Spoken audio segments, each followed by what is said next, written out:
Hello everyone, welcome to this channel PK Job Update। Friends, आज के video में हम बात करेंगे एक नई रिक्रूटमेंट के बारे में जो कि इसरो की तरफ से निकाली गई है। तो फ्रेंड्स, यहाँ पर आप देख सकते हैं Indian space research organisation, ISRO की तरफ से ये रिक्रूटमेंट निकाली गई है और ये देख सकते हैं दिनांक 27/5/2025। तो इसका विज्ञापन इस डेट में जारी हुआ है और आज से ही ये फॉर्म फिलिंग का जो प्रोसेस है वो भी स्टार्ट हो गया है फ्रेंड्स। और इसका एडवर्टाइजमेंट नंबर भी आप यहाँ पर देख सकते हैं। ठीक है फ्रेंड्स, तो इसमें फ्रेंड्स कौन कौन से कैंडिडेट के लिए ये वैकेंसी निकाली गई है, कौन कौन से ब्रांच एलिजिबल हैं, क्या एलिजिबिलिटी क्राइटेरिया है, क्या एज लिमिट है और क्या जो है इसका फी रहने वाला है, फॉर्म फिल करने का फी कितना रहने वाला है, ये सारी बात की चर्चा करेंगे हम इस पूरे वीडियो में। इसलिए आप वीडियो को ध्यान से देखिए और ध्यान से समझिए, क्योंकि इसका सिलेक्शन प्रोसेस भी थोड़ा चेंज किया गया है फ्रेंड्स। तो वो आपको ध्यान से समझना होगा कि किस तरह से इसका सिलेक्शन प्रोसेस रहने वाला है। तो फ्रेंड्स, वीडियो को स्टार्ट करते हैं। फ्रेंड्स, यदि आप पहली बार चैनल पर विजिट कर रहे हैं तो चैनल को जो है आप सब्सक्राइब कर दीजिए और प्लस बेल बटन दबा दीजिए, जिससे आने वाले हर एक नोटिफिकेशन आपको सही समय पे मिल सके। तो चलिए फ्रेंड्स, इस वीडियो को स्टार्ट करते हैं और देखते हैं सारे इंपॉर्टेंट पॉइंट को। तो ये देखिए फ्रेंड्स, किस किस ब्रांच के लिए पहले देख लेते हैं कि किस किस ब्रांच के लिए जो है ये वैकेंसी निकाली गई है। तो recruitment of scientist engineer, post का जो नाम होगा वो होगा साइंटिस्ट इंजीनियर। और इसमें जो है BTech और जो आपके पास यदि इक्विवेलेंट डिग्री है BTech के इक्विवेलेंट डिग्री, तो आप जो है एलिजिबल हैं। कौन कौन से ब्रांच में? Electronics, mechanical and computer science. यदि आपके पास BTech की डिग्री है इलेक्ट्रॉनिक्स, मैकेनिकल या कंप्यूटर साइंस में, तो आप एलिजिबल हैं। मतलब तीनों के लिए अलग अलग वैकेंसी निकाली गई है। इलेक्ट्रॉनिक्स के लिए नंबर ऑफ पोस्ट अलग है, मैकेनिकल के लिए अलग है और कंप्यूटर साइंस के लिए अलग है। तो आगे देखते हैं फ्रेंड्स। यहाँ पे देखिए group a non gazetted post, मतलब ये जो जॉब है वो ग्रुप ए का पोस्ट है। तो बहुत अच्छा पोस्ट है, यहाँ पर देख सकते हैं आप। और आपको जो इसमें सैलरी लेवल जो है वो भी बहुत अच्छी सैलरी मिलती है। लेवल 10 देखिए यहाँ पे लेवल 10 का जो है वो सैलरी रहने वाला है। जो इनिशियल सैलरी होता है इसमें वो 56,100 बेसिक पे होता है, प्लस इसके वगैरह इसके ऊपर जो है आपको और भी बहुत सारे अलाउंस वगैरह मिलते हैं। तो टोटल आपको 80 to 90 के बीच आपको पर मंथ के हिसाब से सैलरी मिलने वाला है। तो समझिए फ्रेंड्स आगे किस तरह से इसमें जो है कैटेगरी वाइज बाइफरकेशन दिया गया है कि किस ब्रांच में जो है कितना वैकेंसीज निकाला गया है। देखिए BE001 ये हो गया पोस्ट कोड नंबर, और यहाँ पर नेम ऑफ द पोस्ट आप देख सकते हैं साइंटिस्ट इंजीनियर इलेक्ट्रॉनिक्स। इसमें जो टोटल नंबर ऑफ वैकेंसी निकाली गई है 113 पोस्ट निकाली गई है इसमें। और यहाँ पर कुछ PW जो है PWBD के लिए जो कुछ सीट जो है वो PWD कैंडिडेट के लिए है। वो लोग इस फॉर्म को वो कैंडिडेट इसके लिए एलिजिबल है। आपको जो है 113 पोस्ट पे जो है आपको compete करना है। तो इसके लिए एजुकेशनल क्वालिफिकेशन क्या रहने वाला है, तो यहाँ पे देखिए आपके पास BTech और equivalent in electronics and communication engineering. यदि आप BTech की डिग्री है इलेक्ट्रॉनिक्स एंड कम्युनिकेशन इंजीनियरिंग में, या फिर और उसका इक्विवेलेंट ब्रांच की बात करें, जैसे यहाँ पे एक ब्रांच है इलेक्ट्रिकल एंड इलेक्ट्रॉनिक्स इंजीनियरिंग, तो इलेक्ट्रिकल एंड इलेक्ट्रॉनिक्स इंजीनियरिंग वाले कैंडिडेट भी यहाँ पर एलिजिबल होते हैं। और CGPA आपका कितना होना चाहिए, तो CGPA होना चाहिए 6.84 आउट ऑफ 10। ठीक है, ये CGPA 6.84 आउट ऑफ 10। यदि परसेंटेज में बात करें तो परसेंटेज मार्क्स जो है वो आपका 65% मार्क्स होना चाहिए, तभी आप इस फॉर्म को फिल कर सकते हैं। आगे देखिए फ्रेंड्स, नेक्स्ट जो है साइंटिस्ट इंजीनियर मैकेनिकल के लिए, जो कि सबसे ज़्यादा वैकेंसी निकाली गई है। मैकेनिकल में 160 पोस्ट निकाला गया है। इसमें भी जो है सेम रहने वाला है। एजुकेशनल क्वालिफिकेशन BTech का डिग्री होना चाहिए आपको मैकेनिकल इंजीनियरिंग में, और जो भी उसके इक्विवेलेंट ब्रांच है। तो आप इस फॉर्म को फिल कर सकते हैं। परसेंटेज जो है 65% मार्क्स होना चाहिए, या फिर CGPA में आप बात करें तो 6.84 आउट ऑफ 10। नेक्स्ट वैकेंसी जो है वो है साइंटिस्ट इंजीनियर कंप्यूटर साइंस के लिए। यहाँ पर 44 वैकेंसी निकाली गई है। क्वालिफिकेशन सेम रहने वाला है, बस आपके पास बीबीटेक का डिग्री कंप्यूटर साइंस में होना चाहिए। नेक्स्ट ये फिर से 2 वैकेंसी निकाली गई है जो कि इलेक्ट्रॉनिक्स ब्रांच के लिए है। सेम जो है क्वालिफिकेशन यहाँ पे रखा गया है। और नेक्स्ट देखिए फ्रेंड्स, कुछ बैकलॉग वैकेंसीज भी है, तो ये भी कंप्यूटर साइंस के लिए है। ये जो एक पोस्ट आप देख रहे हैं, ठीक है, कंप्यूटर साइंस जिसके पास डिग्री है वो इस फॉर्म को फिल कर इस वाले पोस्ट के लिए एलिजिबल है। बैकलॉग वैकेंसीज भी है यहाँ पे, जो कि इस तरह से आपको दिखाया गया, सीरियल नंबर 1, 1, 2, 3, 4 इस तरह से जो है आपको बैकलॉग वैकेंसीज के बारे में दिखाया गया। तो आगे देखते हैं। ये सब जो है बताया गया है कि जो PWBD कैटेगरीज में जो है कौन कौन से किस वाले कौन कौन कैंडिडेट किस वाले कैटेगरी में बिलोंग करते हैं। जैसे ए में बात करें तो ये सारा यदि किन्हीं के पास प्रॉब्लम है तो वो कैटेगरी ए में बिलोंग करेंगे। इसी तरह से बी और सी, डी और ई के बारे में यहाँ पे बताया गया है। ठीक है फ्रेंड्स, आगे देखते हैं और क्या इंपॉर्टेंट पॉइंट रहने वाला है यहाँ पे। तो अब बात करते हैं एज लिमिट की। एज लिमिट जो है वो आपका 28 ईयर्स होना चाहिए 16 जून 2025 तक। ठीक है, 28 ईयर ये मैक्सिमम एज लिमिट है। ठीक है फ्रेंड्स, तो आपका जो है 16 जून 2025 तक यदि आपका 28 ईयर्स से कम हो रहा है तो आप इस फॉर्म को फिल कर सकते हैं। और यदि आप स्पेशल कैटेगरी से बिलोंग करते हैं तो आपको एज रिलैक्सेशन मिल जाता है। जैसे कि बात करें ओबीसी के लिए तो 3 ईयर्स का और SC ST के लिए 5 ईयर्स का एज रिलैक्सेशन वो मिल जाएगा आपको। बात करते हैं नेक्स्ट क्या है यहाँ पे देखिए, only such person would be eligible for reservation in service post. अच्छा, ये वो उसके लिए बताया गया PH वाले के लिए कि उसमें जो है 40% आपके पास कम से कम होना चाहिए डिजेबिलिटी। आगे देखिए, नेक्स्ट बात करते हैं फी का। तो फी जो है वो आपको शुरू में कोई भी कैंडिडेट यदि फॉर्म को फिल करेंगे तो आपको 750 पे करना है। ठीक है, अब क्या होगा कि ये जो 750 आप पे करेंगे तो आप जब फॉर्म फिल करने के बाद एग्जाम में प्रेजेंट होंगे, एग्जाम देंगे, तो आपको जो है जनरल कैटेगरी और ओबीसी कैटेगरी के लिए जो है 500 फी रिफंड कर दिया जाएगा। और यदि आप बिलोंग करते हैं वुमन SC ST कैटेगरी या PWBD या एक्स सर्विसमैन, इन सब में से किसी कैटेगरी से आप बिलोंग करते हैं तो आपको 750 रुपीज़ रिफंड कर दिया जाएगा और बाकी कैंडिडेट को 500 रुपीज़ रिफंड कर दिया जाएगा। लेकिन ये रिफंड तभी होगा जब आप एग्जाम में बैठते हैं और एग्जाम लिखते हैं, नहीं तो कोई भी फी आपको रिफंड नहीं किया जाएगा। देखिए यहाँ पे लिखा है there is no refundable application fee of ₹250।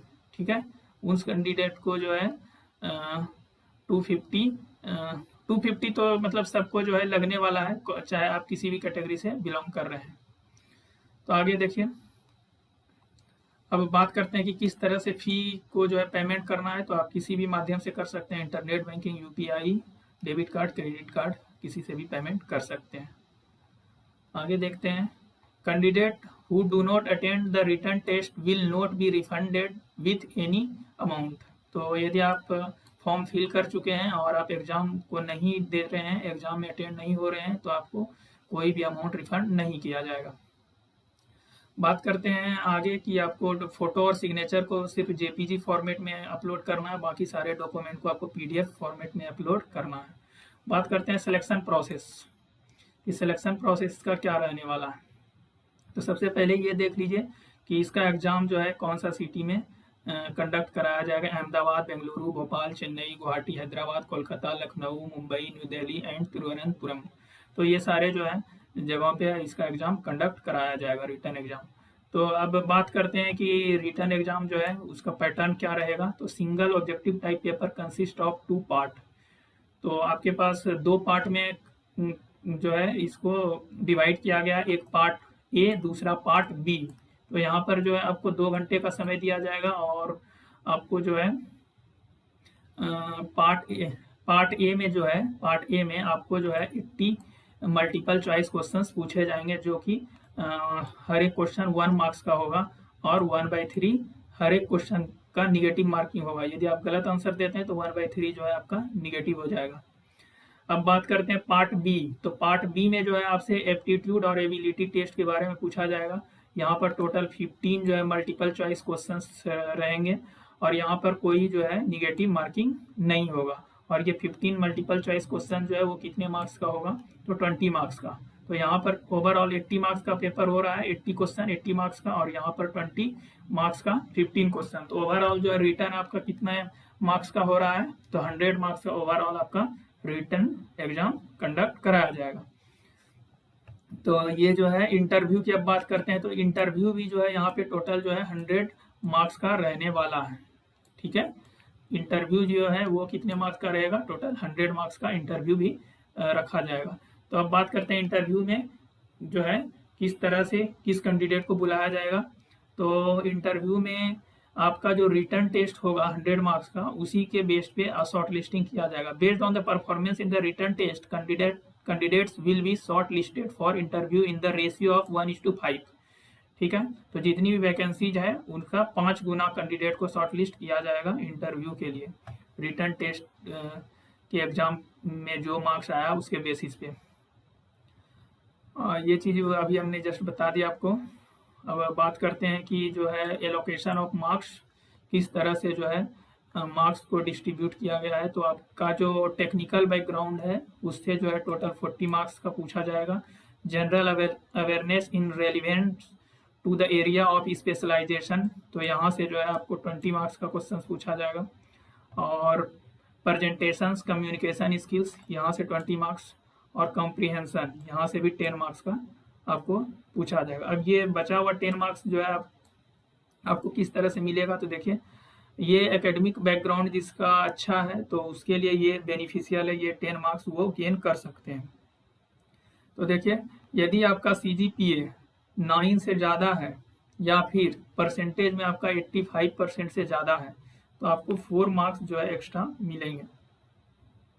यदि आपका CGPA 7.5 से जो है ज़्यादा है और आपका परसेंटेज 71 से 85 के बीच बिलोंग कर रहा है तो आपको 2 मार्क्स जो है ये अलग से मिलेंगे। और यदि आपका जो है जिस संस्थान से आपने BE-BTech किया है, यदि संस्थान द्वारा अभ्यर्थियों नहीं, यदि जो है आपको कॉलेज में 1 से लेकर के 3 तक किसी चीज़ में आपको रैंक मिला है तो वहाँ से तो उसके लिए जो है आपको 3 मार्क्स और मिलेंगे। तो इस तरह से जो है आपको यहाँ पर 10 मार्क्स मिलने वाला है। यहाँ पर देखिए ये 3 मार्क्स और बताया गया है किसके लिए मिलेगा कि rank if any awarded to the candidate by the institution, तो ये बता दिए अभी हम। ये 3 मार्क्स वही है, यहाँ इंग्लिश में लिखा है, ये हिंदी में। ठीक है, तो ओवरऑल जो है आपका ये 10 मार्क्स, और ये 3 मार्क्स इंस्टीट्यूट टाइप IIT, यदि आप IIT ISC NIT से पढ़ाई किए हैं तो, और यदि उनका रैंकिंग जो है अंडर 20 है, उस कॉलेज का रैंकिंग यदि 20 से कम है, 20 रैंक से अंदर यदि वो आ रहे हैं तो आपको 3 मार्क्स इसके वजह से मिलेगा। तो ये 3 मार्क्स और ये 4 मार्क्स 7 मार्क्स, और ये 3 मार्क्स 10 मार्क्स, तो यही यहाँ पे लिखा था ये 10 मार्क्स। तो समझ गए होंगे आपको ये 10 मार्क्स जो है किस तरह से एलोकेट किया गया है। तो ओवरऑल सबको यदि आप काउंट करेंगे तो आपके पास जो है ये 100 मार्क्स जो है टोटल 100 मार्क्स का जो है आपका रहने वाला है ये रिटर्न। अब बात करते हैं क्वालिफाइंग क्राइटेरिया के लिए। तो क्वालिफाइंग क्राइटेरिया जो आपका रिटर्न टेस्ट होगा उसमें पार्ट A था और पार्ट B था। तो दोनों ही पार्ट में आपको 50% जो है मार्क्स लाना है जनरल कैटेगरी के लिए, और इंटरव्यू में भी आपको 50% मार्क्स लाना है, क्योंकि 100 मार्क्स का इंटरव्यू हो रहा है तो आपको 50 मार्क्स लाना है, तभी आप क्वालिफाई कर पाएंगे। मेरिट में बनेगा कि नहीं बनेगा ये तो डिपेंड करेगा, लेकिन यदि आप जनरल कैटेगरी से बिलोंग करते हैं तो ये क्वालिफाइंग मार्क्स है। यदि ओवरऑल बात करें तो जो है आपको 60% मार्क्स लाना होगा क्वालिफाई करने के लिए। बात करते हैं अदर कैटेगरी में, जो PWBD कैटेगरी से बिलोंग कर रहे हैं, तो उसमें जो है 40% जो है आपको पार्ट A और पार्ट B, मतलब पार्ट A और पार्ट B दोनों में, पार्ट A में भी 40%, पार्ट B में भी 40% लाना होगा, और इंटरव्यू में जो है आपको 40% मार्क्स लाना होगा। और ओवरऑल यदि बात करें तो आपको 50% मार्क्स लाना होगा, तभी आप क्वालिफाई कर पाएंगे। देखिए generation of the final panel, 50% weightage will be given to the written test marks and 50% weightage to the interview marks. जो फाइनल मेरिट लिस्ट बनाई जाएगी उसमें जो 50% वेटेज जो है वो रिटन टेस्ट का रहेगा और 50% वेटेज जो है वो इंटरव्यू मार्क्स का रहने वाला है। अब बात करते हैं सैलरी। तो सैलरी के बारे में हम अपने ऊपर में बताया था आपको वीडियो की स्टार्टिंग में। 56,100 जो है ये बेसिक पे रहता है और इसके ऊपर जो है आपको कई तरह के additional dearness allowance, house rent allowance and transport allowance, तो और ये सारा सब आप इनको ऐड करेंगे तो 80 to 90,000 पर मंथ के बेसिस पे आपको मिलने वाला है। यहाँ पर भी देखिए leave, travel, concession, group insurance, ये सारा जो है आपको अलग से मिलता है 56,100 के अलावा। नेक्स्ट बात करते हैं, तो बहुत अच्छी सैलरी है। यदि आप एलिजिबल हैं तो फॉर्म को फिल करिए और प्रिपरेशन को स्टार्ट कर दीजिए। और देखिए आगे क्या इंपॉर्टेंट पॉइंट यदि कुछ बच गया है तो उसको भी हम डिस्कस कर लेते हैं। अब बात करते हैं कि फ्रेंड्स ये जो है इसका इम्पोर्टेंट डेट क्या है। तो opening date of online registration आज से जो है आप 27 मई से आज से जो है इस फॉर्म को फिल कर सकते हैं आप। और closing date of online registration ये जो है 16 जून तक चलने वाला है फॉर्म फिलिंग का प्रोसेस। और ये जो है एग्ज़ाम फी जो है पेमेंट करने का लास्ट डेट है वो 18 जून 2025 है। कैसे भरना है, तो आपको इस ऑफिशियल वेबसाइट पे जाना है www.isro.gov.in पे और वहाँ पे जाके आप फॉर्म को फिल कर सकते हैं। वहाँ पे अप्लाई लिंक आपको मिल जाएगा। तो आई होप फ्रेंड्स ये सारी जानकारी आपको समझ आ गई होगी। तो कैसा लगा ये वीडियो आप हमको कमेंट सेक्शन में कमेंट करके बताएंगे। यदि कोई डाउट है तो आप कमेंट में कमेंट करके पूछ सकते हैं। और फ्रेंड्स ऐसे ही इंपॉर्टेंट अपडेट के लिए चैनल को सब्सक्राइब करके बेल बटन दबा दें जिससे आने वाली हर एक नोटिफिकेशन आपको सही समय पे मिल सके। So thank you friends, thank you for watching.